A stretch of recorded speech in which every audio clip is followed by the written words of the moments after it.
আসিফ মাহমুদ সজীব ভুঁইয়া আর বিশিষ্ট master mind Mahfuz Alam যে তারা এই উপদেষ্টা থেকে পদত্যাগ করেছে, কিন্তু এখনও আপনার যে তাদের সরকারি বাড়ি দেওয়া হয়েছিল সেটা ছাড়েনি।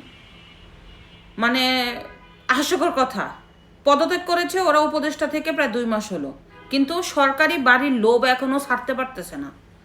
মানে ব্যাকগ্রাউন্ড ভুলে গেছে যে অতীতে ছিল টোকাই, এখন একটা সরকারি বাসা পাইছে, সে বাসা ছাড়লে ওদেরকে টোকাই টোকাই মনে হবে। চেহারা দেখেন নাই, আগে ভাত খাইতে পারতো না, এরপরে উপদেষ্টা হওয়ার পর ওয়েস্টিনে যাইতো আপনার খাইতে, কি বলে, হাঁসের মাংস খাইতে, অথচ আগে সিরা জুতা পরে রাস্তা দিয়ে যাইতো এই যে আসিফ মাহমুদ সজীব ভুঁইয়া।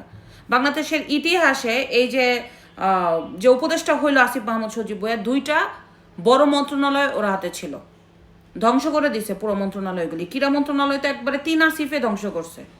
এরপর ওর কাছে এলজিডি মন্ত্রণালয় ছিল, এখান থেকেও খাইছে।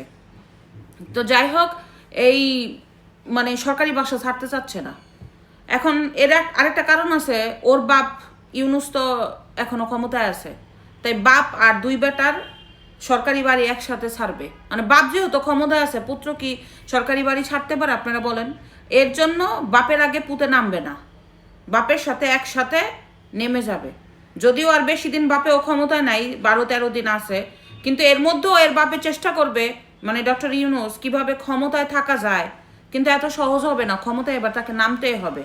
কিন্তু কথা হচ্ছে যে এই যে দীর্ঘ 18 মাস ক্ষমতায় থেকে যে দুর্নীতি করেছে, শত শত টাকা কামাইছে এবং বাংলাদেশকে ধ্বংসের দ্বার প্রান্তে নিয়ে গেছে ওর বাপ ইউনুস এবং ওর পুলাসহ, মানে এই আসিফ মাহমুদ, এই মাহফুজ, নাহিদ, যারা আসিফ নজরুল যারা ছিল, প্রত্যেকজনের হিসাব নেওয়া হবে। যদিও তারা সেফ এক্সিটের জন্য এখন পথ খুঁজতেছে, জামাত এবং বিএনপির সাথে আতাত করছে কিভাবে পালিয়ে যাবে, তবে এত সহজ তো হবে না।